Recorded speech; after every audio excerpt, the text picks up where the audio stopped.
Dale nomás.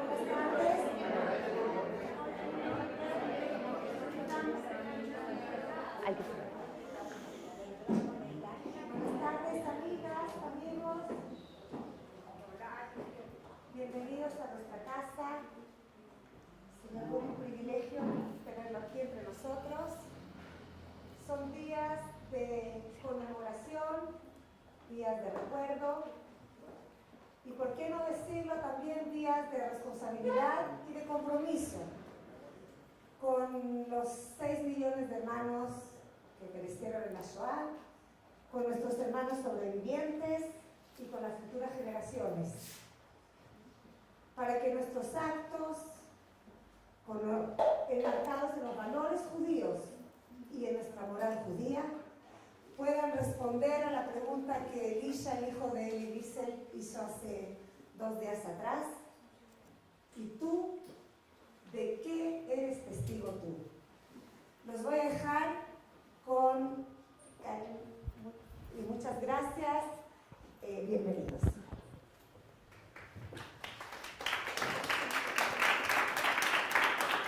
Lo voy a poner ahí. Hola, buenas noches. Con profundo agradecimiento hacia WISO Chile, que nos abrió su casa sin ningún requerimiento y podemos estar aquí esta noche todos juntos celebrando la segunda versión de Una voz en el sofá. Esta vez quisimos hacer un formato distinto. Los que estuvieron el año pasado tuvimos a tres salas distintas con 3 testimonios. Paralelamente este año solo quisimos tener a una persona y tenemos el honor de tener a don Rudy Heimann aquí con nosotros. Desde ya le agradezco enormemente su tiempo, la energía y el cariño con que se ha dedicado en estos días a prepararse para poder testimoniar y que nos quede algo de sus palabras en el corazón y a esas palabras darle vida. De nosotros depende. Así que no los hago esperar más. Muchas gracias a todos por estar aquí. Yo sé lo que cuesta moverse, así que desde ya espero que lo disfruten y podamos escuchar su valioso testimonio. Gracias. Yo voy a parar.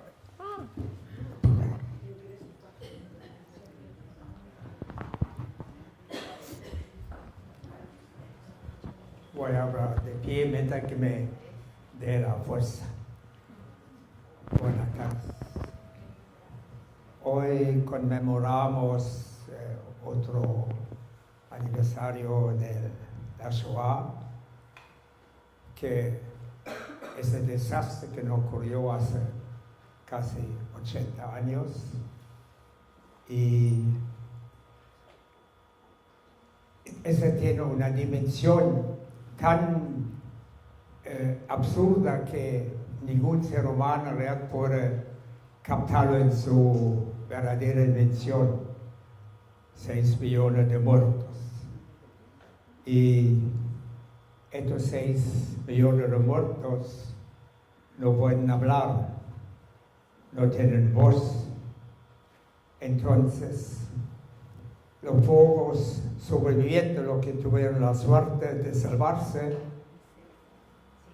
vamos a hablar nosotros en nombre de ellos, y si no lo hacemos nosotros, ¿quién entonces?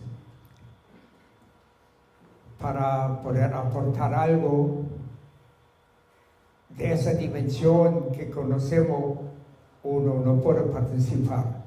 Lo único que uno puede participar de poner como evidencia una vivencia vivida en esta época, una tercera de los cientos y miles de personas que no se salvaron. Así voy a tratar de hacer un aporte para ellos. Cuando Hitler llegó al poder, yo tenía 11 años.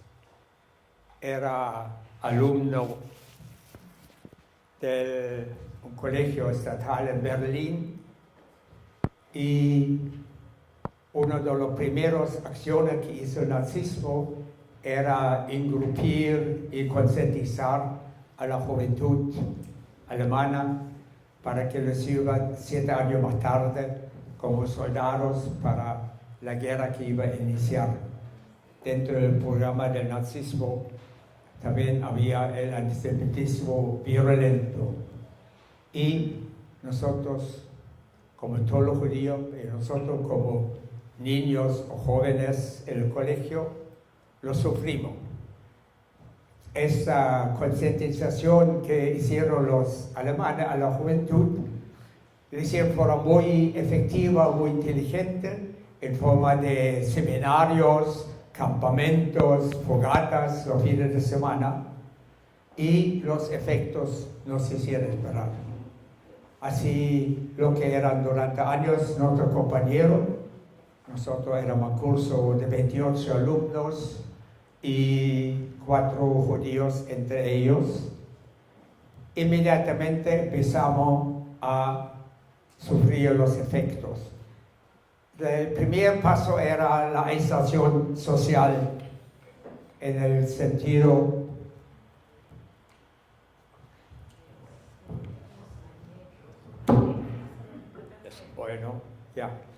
en el sentido de empezaron a aislarnos, no nos invitaron más para el cumpleaños, no nos permitieron más participar en los recreos donde se vive el colegio, y después nos prohibieron de participar en las tardes deportivas, así creciendo todo el tiempo. Y después pasó a la segunda fase, el bullying, empezaron a llamarnos nombres como Dreckjude, judío mugriento, Vaterlandsverräter, traidor de la patria, y fue un sufrimiento. Acudí yo, igual como mis compañeros, a nuestros padres para pedir apoyo. ¿Y qué podían decir los padres? Todos dijeron lo mismo: aguantar, hay que aguantar. Era difícil aguantar, especialmente los días lunes, cuando vinieron recién imbuidos de toda esta propaganda, y era insoportable. Y yo por primera vez empecé a capear clases, no ir al colegio el día lunes, sin el permiso de mis padres, para por lo menos sufrir un poquito menos este día.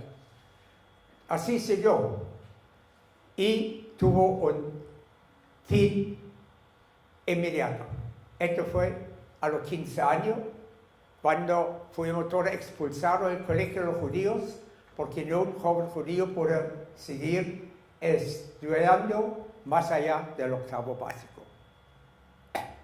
A los 16 años recibí una notificación de la comisaría de presentarme. Me dijo el sargento: tu nombre figura en una lista larga de jóvenes que están considerados un peligro para la seguridad del Deutsche Reich. Así te voy a poner bajo vigilancia policial. Tienes que poner aquí, presentarte 3 veces al día, en la mañana, al almuerzo, en la noche, los 7 días a la semana. No sabía exactamente lo que significa. Me aconsejé con personas más sabiendo, y ellos me dijeron: esto en fondo es nada más que la lista de espera para que te van a llevar un día al campo de concentración. Aquí hay una sola solución: es salir del país, es fumarse, hacer su humo. Hablé con mis padres, porque en esa época empezó a morir la palabra emigración, y se transformó en sálvese quien pueda. Con el permiso de mis padres, me presenté en la Federación Sionista, exponé mi caso, y me dijeron: sí, tú no eres el primero ni el último, nosotros vamos a tratar de salvar a ustedes. Esté atento a nuestro aviso. Llegó el aviso. El aviso decía: el próximo lunes va a salir un tren de la estación de ferrocarril a la frontera italiana. Este tren vas a tomar tú, junto con muchos otros jóvenes en la misma situación. El tren parte a las 8:30, a las 8 te paramos en el andén.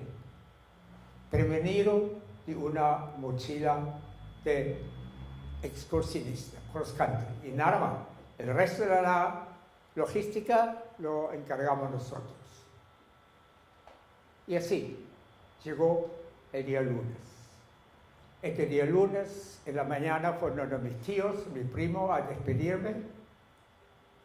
A la hora de almuerzo fue a la casa de la abuelita, despedirme, inconsolable Naomi, porque sabía que nunca más va a ver a su nieto. En la tarde me despedí de la polola, último abrazo, y a las 7:30 mis padres y mi hermana me acompañaron a la estación de ferrocarril. Ahí llegamos a las 8, como estaba acordado. Ya estaban casi todos reunidos. Los encargados de la operación nos indicaron cuáles son nuestros asientos en el tren. Dejamos nuestra mochila allá y salimos al andén para despedirnos de nuestros padres. Se escucha el pito del jefe de la estación. El tren está a punto de partir. Las puertas se van a cerrar. Todos a bordo. Los últimos abrazos de nuestros padres, los últimos besos, las lágrimas furtivas de nuestros padres, los sollozos de nuestras madres, y nosotros los jóvenes subimos al tren. ¿Y nosotros los jóvenes? No, los jóvenes no lloran. Jóvenes de 16 años no lloran porque no cachan la profundidad de la trágica que está produciéndose. Subimos al tren, el tren se pone en marcha, nosotros nos asomamos a la ventana para dar últimos saludos a nuestros padres y hermanos. 40 segundos más tarde, el tren ya está fuera de la estación. Se terminó la despedida, regresamos a nuestros asientos y lo sabíamos. Lo supimos recién 7 años más tarde, cuando terminó la guerra, que este saludo por la ventana, para muchos de mis compañeros, era la última vez que vieron a sus padres, a sus hermanos. Así, lo que ustedes escuchan es el relato de un subafortunado, porque mis padres, 8 meses más tarde, consiguieron una visa aquí en esa tierra de Dios, todos compartimos. Viajamos toda la noche, el día siguiente, y la noche siguiente iniciamos el cruce de la frontera a través de la cordillera de los Alpes. Fue todo bueno organizado y en las mañanas subsiguientes llegamos a territorio italiano. Nos habíamos salvado, o más bien nos han salvado.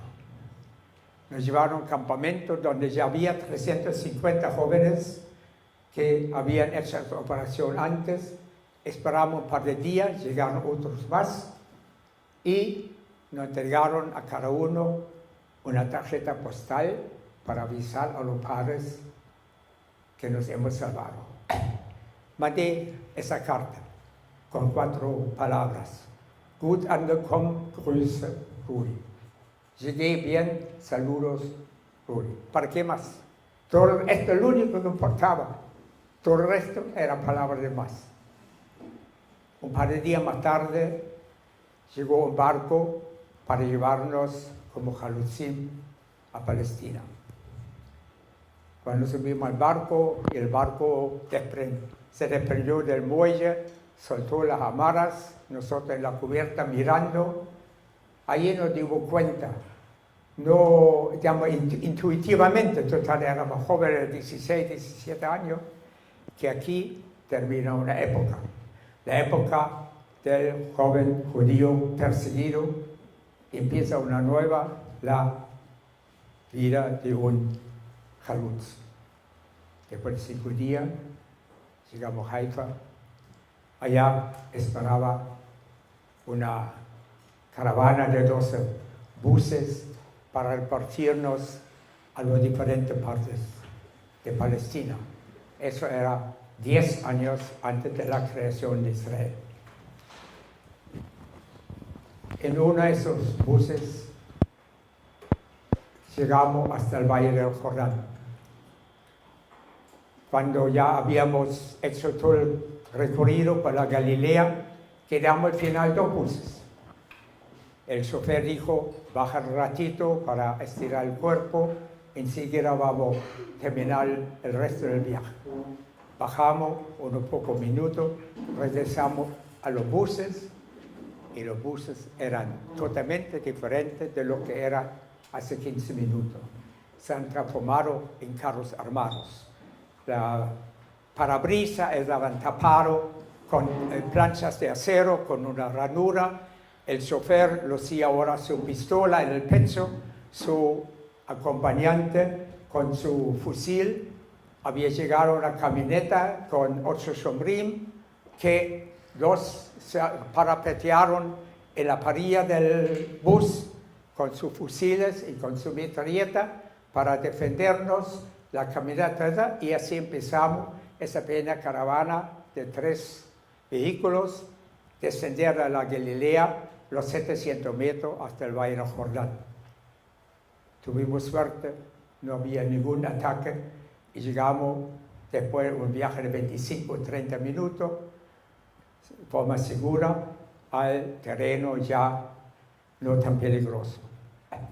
Allá nos esperaban los primeros Halutzim que habían llegado un poquito antes, eran 170, y nosotros, ese grupo, éramos 26, incorporamos, así con 196 Halutzim empezamos la vida de este kibutz en el Valle del Jordán.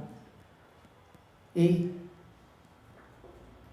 no voy a contar mucho de la vida de Halutz porque no hay tiempo para esto. Pero la vida era dura, pero no nos importaba porque todos éramos voluntarios, todos teníamos mística, así todo el sufrimiento era perfectamente aguantable. Además que se veía el progreso era obvio y eso da ánimo. Y así seguimos en los próximos 4,5 años, cuando llegó la nueva noticia bomba. La noticia bomba era que el ejército alemán había desembarcado en África del Norte y había empujado al ejército británico, que no estaba bien preparado, hasta las orillas del Canal de Suez. El Canal de Suez, más allá, es una guerra, pero más acá es la guerra nuestra.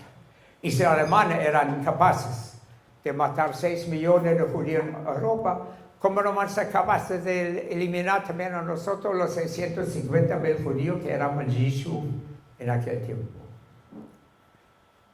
El llamado del general Montgomery era voluntarios para el ejército británico para combatir contra los alemanes.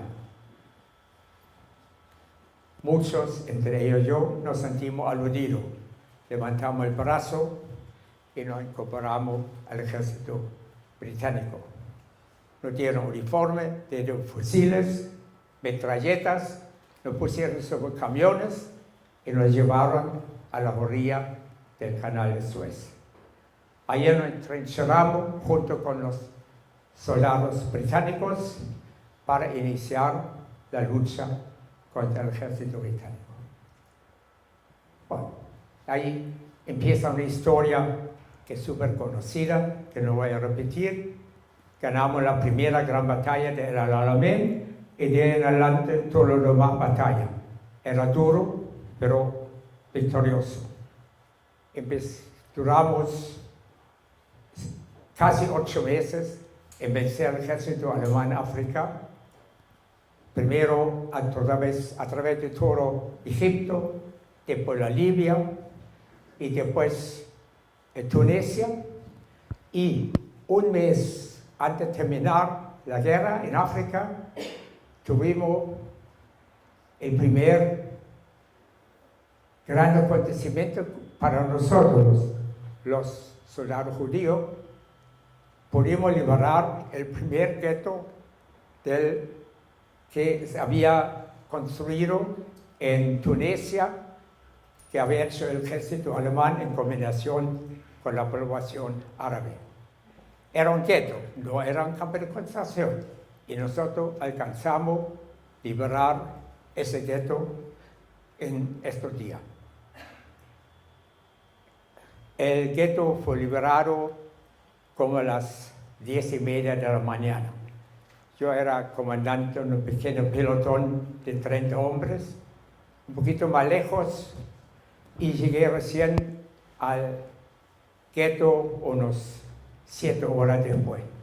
Lo encontré un fracaso completo, porque yo quería ser uno de los primeros. Hoy día, 75 años más tarde, hay una otra perspectiva para esto. Cuando terminó la guerra en África, vinieron los botes y las embarcaciones y hicimos el desembarco en el sur de Italia. Y ahí siguió la guerra. Y un año más tarde llegamos a las puertas de Roma, el 4 de junio de 1944. Que fue una larga campaña que fue dura, pero victoriosa, de parte como soldados. Pero como soldado judío fue decepcionante. Nosotros teníamos el sueño de que vamos a liberar judíos en el camino, pero no había judíos en el camino.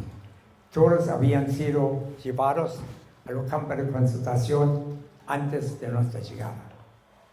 Cuando llegamos por fin a Roma, pensamos que a lo mejor hay una oportunidad, porque Roma tenía una población, un yishuv judío de 12,000 judíos, y sabíamos que los alemanes habían arrestado y llevado a los judíos al norte, a Bergen-Belsen, Dachau y Buchenwald, pero uno u otro debe haberse salvado, y nosotros queríamos tener la suerte y el gusto de poder liberar por lo menos algunos. Al liberar la ciudad fue una operación sumamente organizada, y la columna que yo mandaba tenía un trayecto como todo bien definido. Teníamos nuestro plan en la ciudad, el camino que teníamos que recorrer, las ocupaciones, el trabajo que teníamos que hacer en el camino, y un punto final para cada unidad diferente. El de mi pelotón era la Piazza España, una de las preciosas plazas de Roma. Ahí llegamos a la 1:30. Teóricamente mi misión estaba terminada. Me quedaron para hacer dos cosas: buscar alojamiento para mi gente y hacer el informe para llevarlo al comando central. Buscar alojamiento para la gente era fácil, porque es un barrio muy turístico, lleno de hotelitos. Entré a uno de los hotelitos, pregunté por el dueño. Se presentó una señora de pelo blanco, más o menos la edad de mi mamá, y yo, bajando la voz una octava para que parezca más importante, dije: señora, en nombre de su majestad británica, su hotel está requisado. Alojé mi gente, y ahora me queda el último trámite de redactar el informe. Pero era recién cuarto para las 2. Yo no tenía horario. Entonces, esto era el momento para dedicarme a esa pequeña guerra particular que tenemos todos los soldados judíos, que era la guerra judía. Yo en el mapa de Roma me había marcado dónde está la sinagoga principal. Tenía un plazo, un nombre y una marca en Roma. Se llama Piazza di Tempio, la plaza de la sinagoga. Lejos, 20 y tantos cuadras de la Plaza España, pero yo tenía tiempo. Tomé mi moto y crucé la ciudad que era difícil porque miles y miles de soldados estaban cruzando la ciudad en dirección al norte para rematar la ocupación de Roma en ese mismo día. Llegué a la plaza de la sinagoga. Está pegado al río Tevere. Ahí estaba, enorme.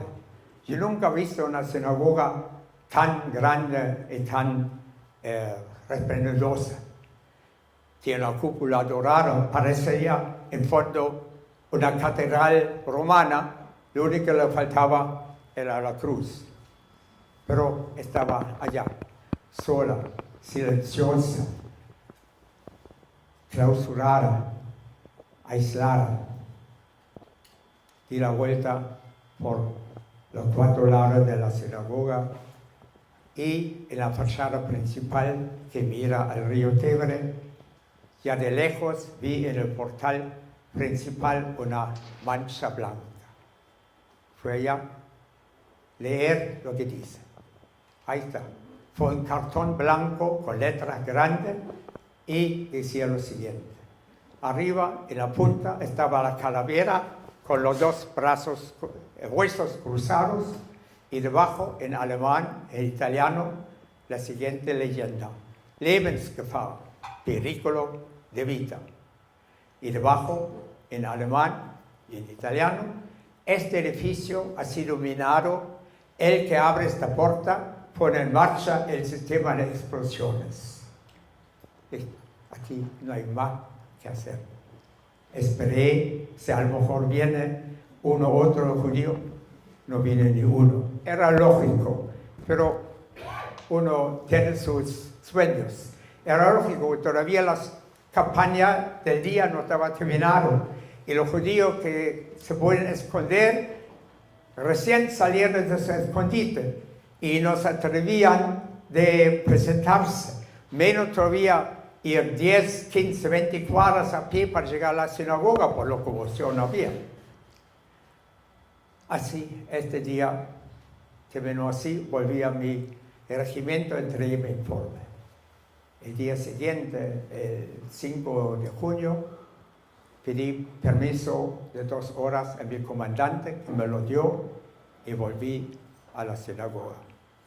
Aquí el panorama era completamente diferente. Ahora sí, habían llegado como unas docenas de judíos que se salvaron, que se habían escondido, y había 2 docenas de soldados judíos, británicos y americanos, todos abrazándose, besándose, dándose la mano, lleno de emoción, de lágrimas, de alegría. Aparte de esa sensación fabulosa, teníamos la sensación que queríamos darle una cierta forma a este momento histórico. Pero la sinagoga era clausurada, no se puede abrir. Allá uno de los ciudadanos romanos dijo, yo sé, hay una pequeña sinagoga clandestina que los alemanes no han descubierto a 2 cuadras de aquí, a 2 cuadras, en el tercer piso de un edificio histórico. Vamos para allá. Fuimos los 35, 40 personas que hemos y llegamos a ese pequeño edificio antiguo y subimos al tercer piso y ahí estaba la pequeña sinagoga sin tocar. No solamente sin tocar, sino llena, porque los judíos de las comunidades de las diferentes sinagogas de Roma, temiendo el saqueo del ejército alemán o de la SS, habían salvado los Sifrei Torah y los Menorot y llevaron esa pequeña sinagoga. Y ahí estaba, llegamos nosotros, ese pequeño grupo. Y abrimos el Aron Kodesh y, bueno, no había tiempo para un servicio religioso. Pero hicimos lo que se hace en momentos como esto. Hicimos 3 tefilot. La primera, el Kadish, para todos los judíos italianos que fueron deportados y que perecieron en los campos de concentración. El segundo, Kadish, para todos los soldados judíos que dieron su vida para que nosotros podamos estar en este momento, en este lugar. Y el tercero, la tefilá que tenemos tan especial por momentos como esto, el Shehianu. Y decimos el Shehianu, gracias a la vida. Shehianu, gracias por haber llegado y sobrevivido. Shehianu las manazé, gracias por tener la dicha de vivir un momento como esto. Después de eso, volvimos todos a nuestros regimientos porque no había más tiempo. Esto a lo mejor como aporte para entender lo que era la Shoah a través de las palabras de uno de los afortunados, de los sobrevivientes, que están en posición todavía 75 años más tarde poder contar estas hazañas y estas vivencias, porque tal como dije, los muertos no pueden hablar, pero nosotros los pocos sobrevivientes vamos a hablar en nombre de ellos. Si no hablamos nosotros, ¿qué entonces?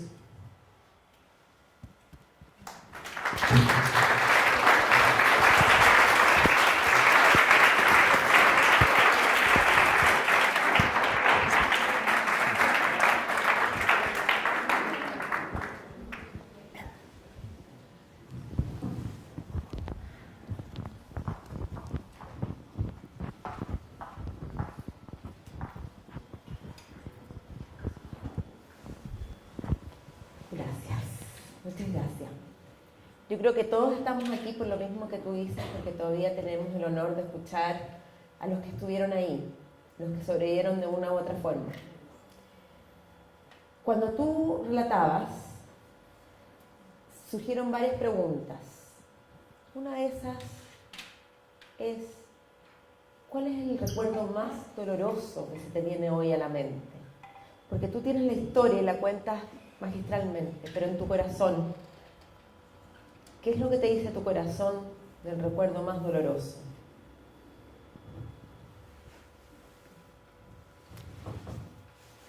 El momento más doloroso ocurrió más tarde. Un año después de la liberación de Roma, terminó la guerra. Llegamos a la frontera el día 8 de mayo de 1945. Estuvimos atrincherados en los faldeos de los Alpes y el 9 de mayo recibimos la orden de movernos al norte y ocupar el sur de Alemania. Y lo hicimos. Y ahí empezamos a darnos cuenta de la verdadera dimensión de la Shoah.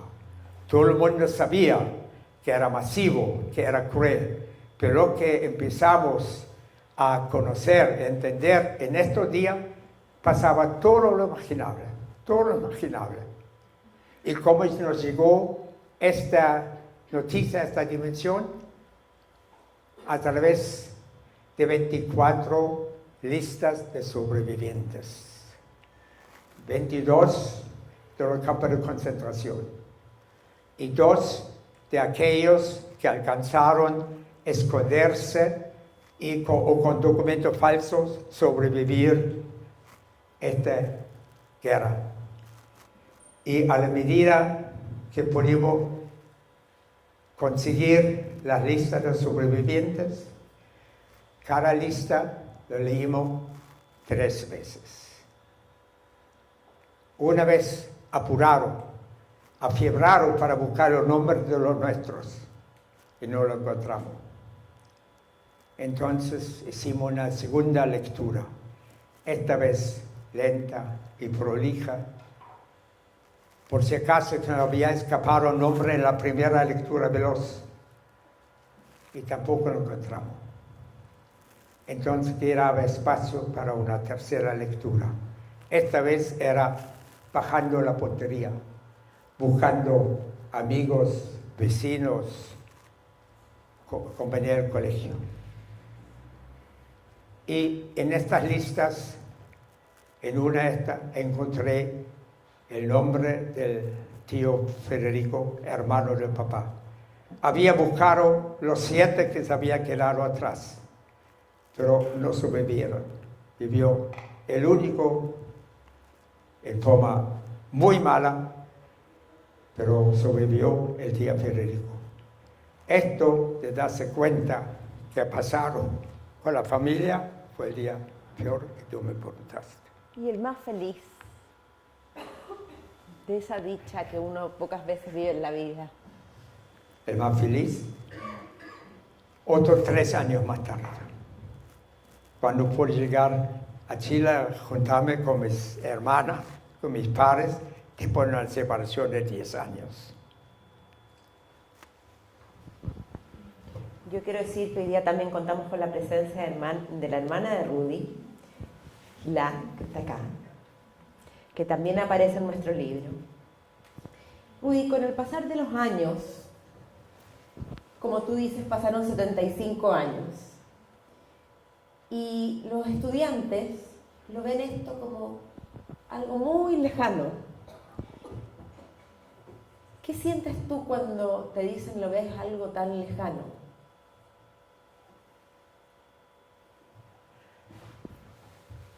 No hay escapar de esto. Yo creo que no hay remedio. A la medida que pasan los años, la historia de la Shoah va a pasar como un evento histórico más igual como la Revolución Francesa. No se puede evitar esto. Lo único que se puede hacer es insistir en recordar, en contar parte para que no vuelva a pasar, pero está pasando. Cuando vemos lo que pasa ahora en el Medio Oriente, es espantoso. Pero por lo menos para nuestros hijos, nietos y bisnietos, para que sepan su historia y que estén a través del saber la historia preparados para lo que a lo mejor también ellos pueden esperar. Uno nunca sabe. Como judíos nunca sabemos lo que no puede pasar. En Alemania, mis abuelos, mis padres, mi tío, jamás se imaginaran que esto no puede pasar a nosotros. Se sentían tan alemanes, habían combatido para su patria en la Primera Guerra Mundial y estaban enamorados de su patria, pero la patria no estaba enamorada de ellos. Para una sana convivencia necesita una relación mutua. Es igual como un matrimonio. Cuando uno no participa, la cosa no funciona. Así también es el patriotismo y así también la paz. Para la paz se necesitan 2. Si hay uno solo, no hay paz. Y eso es el mensaje. Para nosotros, o para mis padres especialmente, era tan difícil de asumir el desastre que ocurrió porque no estaban preparados. Esta cosa puede volver a pasar y para poder sufrir o para poder sobreponerse al sufrimiento hay que conocer el pasado. Hay que conocer el patrimonio histórico y sentimental y intelectual que tenemos. Tengo ahora. Voy a hacer un aviso de utilidad pública. Hay un Volvo blanco, patente HBYW16. Se le pide al conductor, por favor, que vaya y mueva el auto. Volvo blanco. Gracias. Rudy, ¿cómo convives con lo alemán hoy? Parecía no convivo con Alemania. Pero nosotros tenemos ciertos contactos a través del Goethe-Institut y uno u otro diplomático que nos han presentado. No tenemos ningún problema con la generación de hoy día, con la juventud. Nadie es responsable de los crímenes de sus abuelos. Ellos son gente de buena fe y si son gente buena e intelectuales, sufren, porque es mucho más difícil ser nieto o hijo de un asesino que de un asesinado. Y cuando nosotros nos juntamos de repente con alemanes que no saben que no somos y nos presentamos que no somos, los que se sienten cómodos son ellos. Así, la Alemania de hoy día, o los alemanes de hoy día, no tienen nada que ver con lo que hicieron sus abuelos. Más todavía, ya, nadie puede revivir nuestros muertos.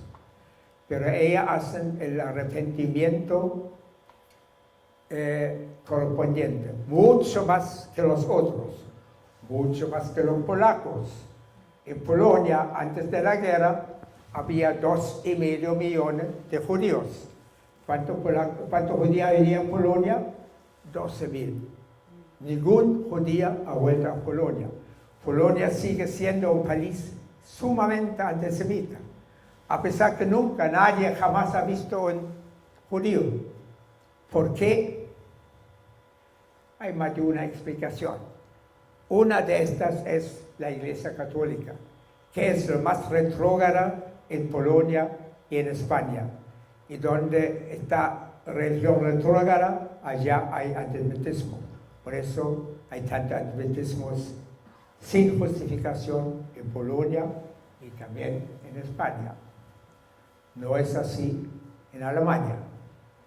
Los franceses que han colaborado con los alemanes, 175,000 judíos franceses fueron deportados, no porque los alemanes sabían quiénes son, porque los franceses se mostraron con el dedo. Este judío es el Schmidt. Y no hay ningún remordimiento. Tratan de negarlo, barrerlo debajo de la alfombra, pero esta era la realidad. ¿Cómo te explicas que tu patria haya caído tan bajo? ¿Has llegado a alguna conclusión después de tantos años cómo los alemanes se convierten en nazis, en exterminadores? Esto no es mi patria. Nunca ha sido mi patria. Para mis padres sí, para mí no.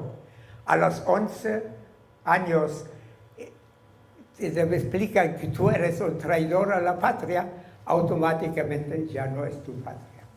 Para tener una patria, eso va por ambos lados. Tú debes querer la patria, pero la patria también tiene que quererte a ti. Eso no funciona por un solo camino, funciona por el camino mutuo. Así nunca ha sido mi camino. Si tiene una patria era Israel, pero nunca Alemania. Ahora me gustaría pasar el micrófono a alguien del público. ¿Quiere hacer alguna pregunta?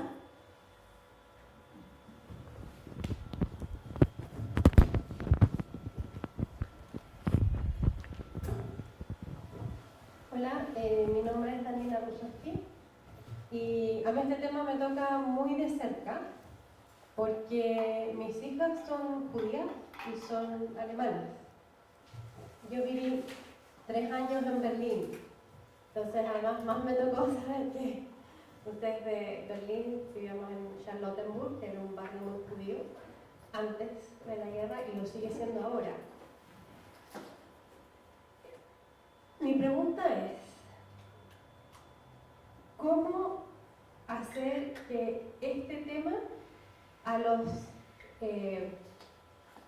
vaya más allá de lo terrible O sea, que sea una lección para la sociedad. Cómo tratar de conversar de este tema sin victimizarnos, que es como una barrera que hay de muchas personas que están en este momento negando la existencia histórica del Holocausto. Entonces, ha sido difícil para mí y para mi familia el relacionarnos a veces con ese tema con gente no judía. No es un tema fácil, y no lo fue en Alemania y no lo ha sido en Chile.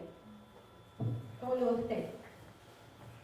La poca experiencia que tengo en esto y que tenemos nosotros los judíos alemanes es que el gobierno democrático alemán, después de la guerra, invitó a sus ex ciudadanos para visitar Alemania, una semana gratis, todo pagado.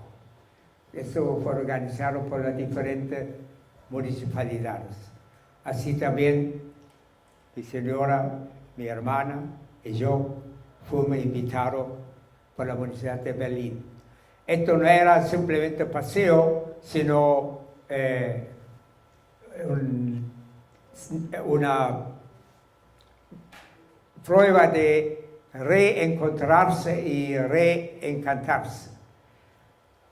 Depende de cada uno cómo lo tomó. A mí no me afectó absolutamente nada. Para mí esto es un capítulo cerrado. Pero lo emocionante para todos y también para mí era dentro de ese programa había un reencuentro con el colegio, con los niños hoy día en el colegio donde nosotros fuimos hace 50 años. Y eso sí que fue emocionante. Nos pidieron una conferencia y los niños por primera vez vieron un judío perseguido alemán que nunca la han visto. Y han escuchado porque sus abuelos y sus padres nunca le contaron nada. Lo que poco sabían de la Shoah es a través de lo que contaron los profesores del colegio, que era obligatorio. Pero escuchar un reportaje, una vivencia de uno que lo ha vivido, era muy fuerte para ellos y muy fuerte para uno también, viendo la emoción que uno creaba a estos jóvenes. En un caso especial mío, el colegio tenía un patio grande que antes era, ahora el patio de del colegio, antes era el patio de la sinagoga que estaba atrás. La sinagoga estaba completamente destruida, no por las bombas, sino por la acción del 9 de noviembre. Y el patio de la sinagoga fue incorporado al patio del colegio. Y en este patio, la directora del colegio, para hacer la historia más viviente y más cercano a los alumnos, hizo lo siguiente. Todos los años, al final del último curso, los alumnos trajeron un ladrillo común y corriente y formaron una pequeña curva, un muro que estaba de a poco creciendo. Y en el costado del ladrillo pusieron el nombre de uno de los ciudadanos que eran de este barrio, que fue de este colegio o que vivían cerca del colegio. Y así acercaba en forma más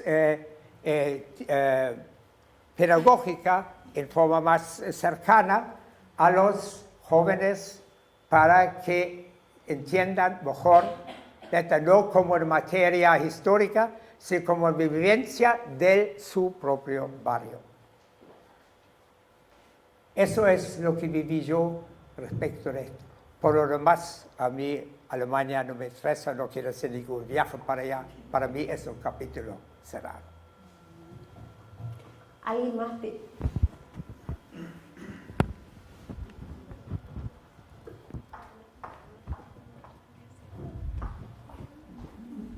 noches, don Rudy. Yo quería hacerle la siguiente pregunta. Muchos de nuestros padres, emigrados también de Alemania, no nos contaron jamás a todas las cosas que ellos vivieron durante su juventud, así como usted nos empezó a contar lo que a usted le significó estar en el colegio a los 11 años y cómo después y lo iban a usted aislando y no lo querían.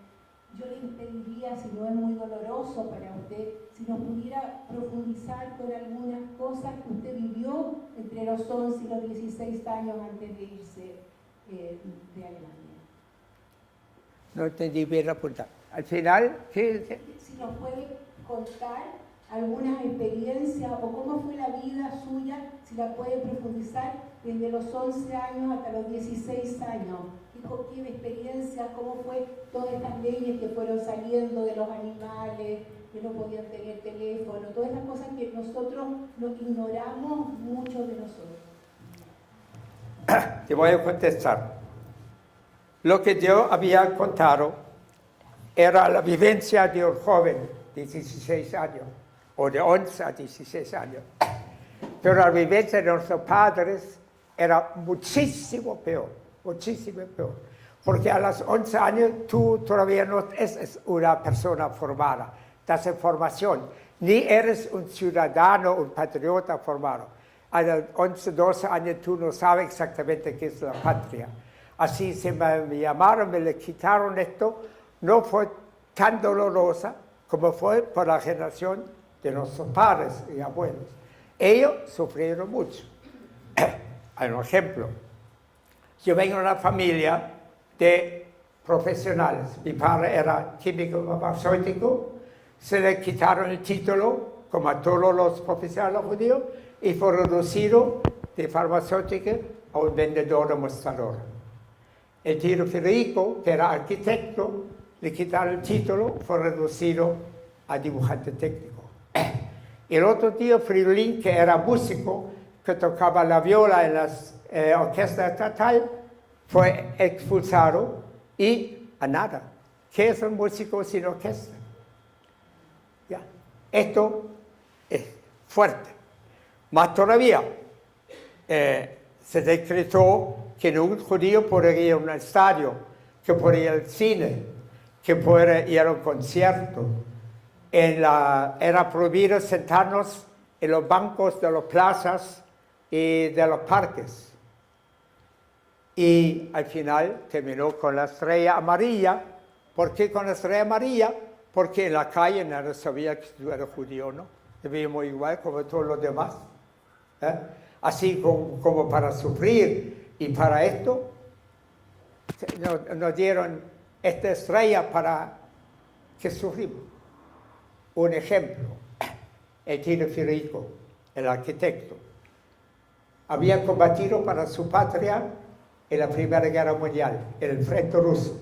Había pisado una mina y le arrancó la pierna.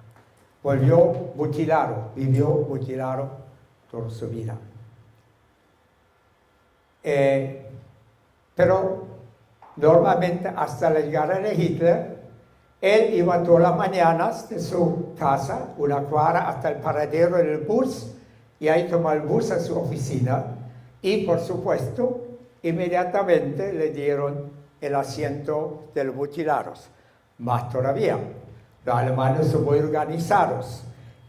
Entonces, para tener derecho a un minusválido, había un disco amarillo redondo con un punto cuando eres un minusválido, más o menos, con 2 puntos cuando eres completamente minusválidos. Pero uno muy pocos tenían esto con 3 puntos. Cuando tú eres minusválido como héroe de la guerra. Y él llevaba el disco con los 3 puntos. Así cuando llegaba al paradero del bus, el bus paró, le llevó y le dio el asiento. Cuando después nosotros teníamos que llevar la estrella amarilla, él llevaba arriba el disco amarillo de minusválido, héroe de la guerra, y debajo la estrella de David. Cuando llegaba al paradero del bus, el chofer, que el conductor de turno dijo, don Federico, este es su asiento, el otro de abajo no me interesa.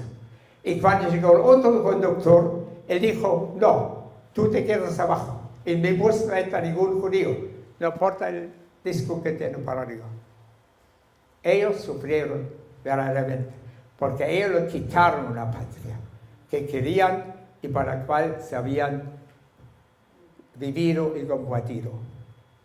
Para nosotros los jóvenes, con todo el bullying y todo esto, era poco comparado que lo sufrió la generación anterior.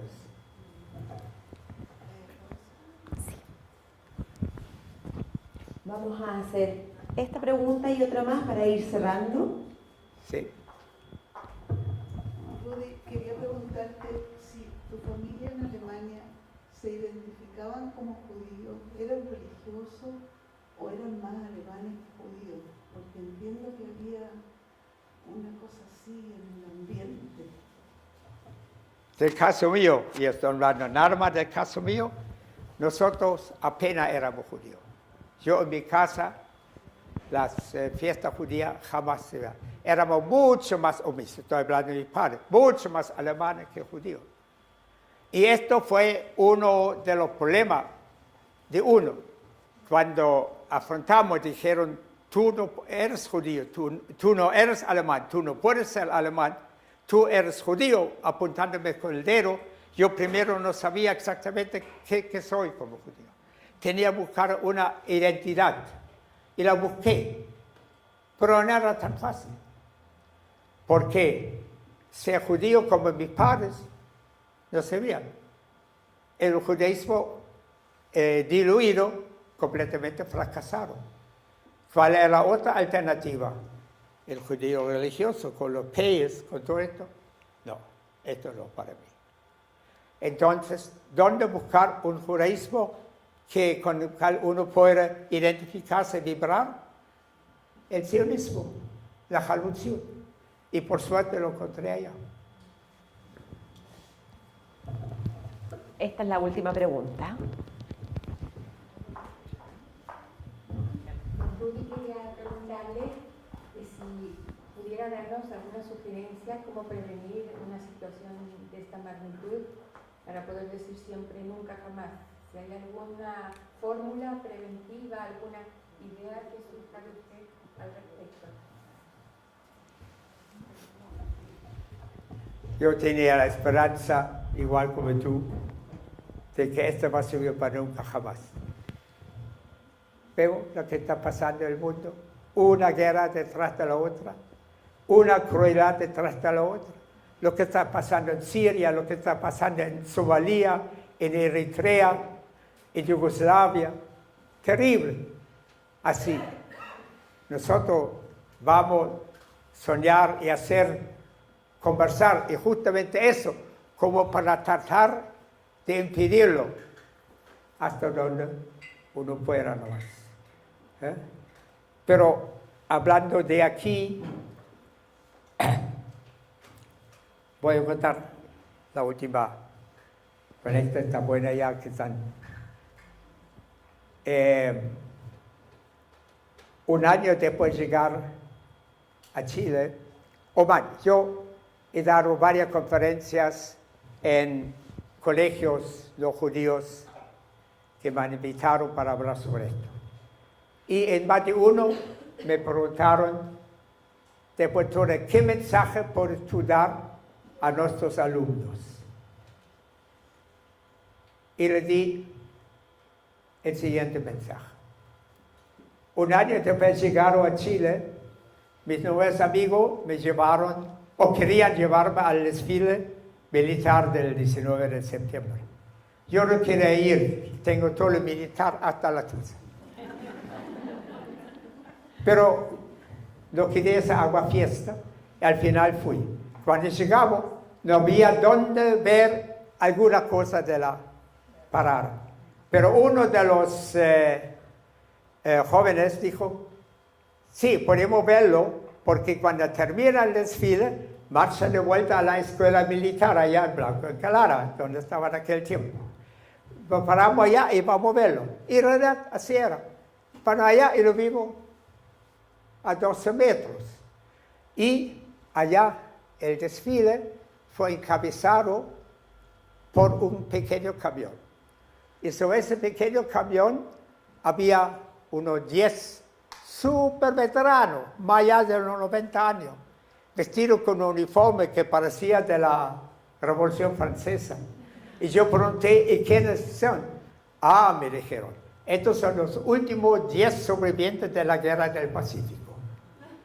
Entonces yo me agarré la cabeza y dije, ¿qué país más feliz?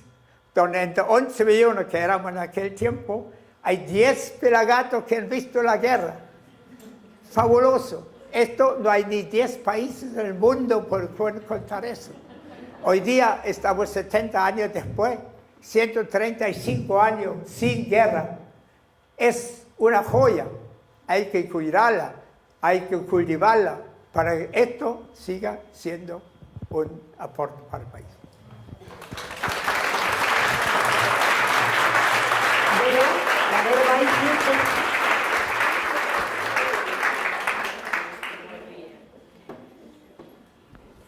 A nombre de Fundación Memoria Viva, queremos agradecerte tu testimonio.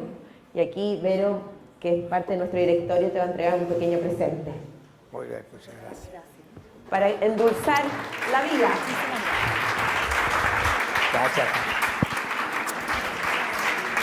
Foto, a tomar una foto. Gracias a todos por haber asistido. Y esperamos el otro año invitarlos a la versión número 3 de Una Voz en el Sofá. Gracias.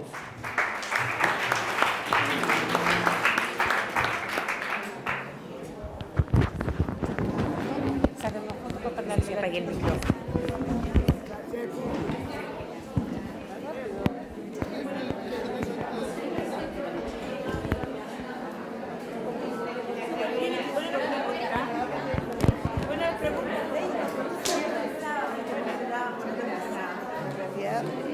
Muchísimas gracias. Tenía yo esa inquietud que te pregunté, ¿por qué no identificar? ¿Está bien?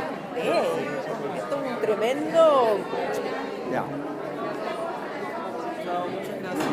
Muy bien. Muchas gracias. Muy bien. Gracias. Bueno, ¿qué quieres que te diga?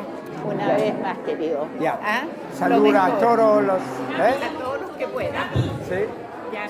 Tenemos a la venta el libro de los 110 escritores al ingreso de salón. Por si alguien lo quiere ¿Quiero sacarme esto? Sí, de todas maneras, inmediatamente. adquirir el libro. Muchas gracias. Para, si no me escapo con esto. Ya, muy amable, gracias.